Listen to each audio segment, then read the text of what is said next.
Hello दोस्तों, नमस्कार। मेरे यूट्यूब चैनल में आप सबका बहुत बहुत स्वागत है। आज बहुत प्यारा सा विवाह गीत लेकर आई हूँ। आप लोग को वीडियो कैसा लगा कमेंट बॉक्स में ज़रूर बताएं। आप लोग से हाथ जोड़ कर रिक्वेस्ट करती हूँ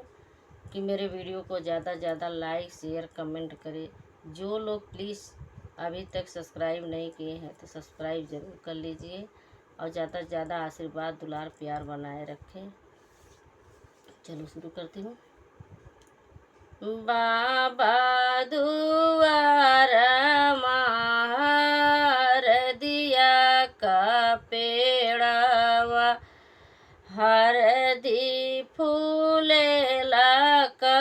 चनार जी घोड़वा चढ़नाया मैं दुल्हे कावना रामा देख हरा दिया का फूल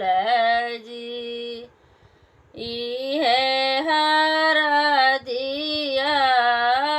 हमलाई जाबई रंग बाई पगड़ी रूमाल जी है हरा दिया हमलाई जाबई रंग बाई पगड़ी रूमाल जी यतनी बचना सुनी दुलहिनी कावना देई उठिन पिछौरी झझकार जी इतऊ फुलवा हमरे भैया कै खेलवना भाभी जाना मावा का बाझ जी इतऊ फुलवा हमरे भैया का खेलवना भाभी जाना मावा का बाझ जी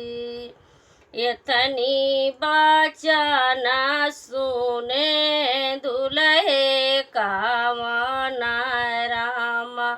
मड़े से गए ऋषियाई जी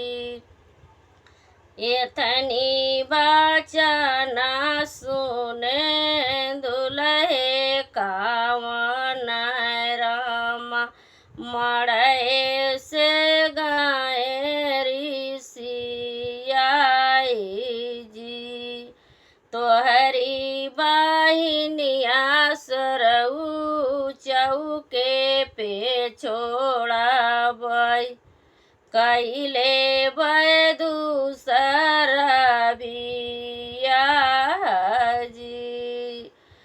तोहरी बहिनिया सरऊ चौके पे छोड़ा बई कैले बै दूसरा बियाह जी हमारी बहिनिया जी लइका नादनावा हो मति करबतिया का माख जी हमारी बहिनिया जी लइका नादनावा हो मति करबतिया का माख जी है हर दिया जी जा दे बदाहे जावा हो रंग लिया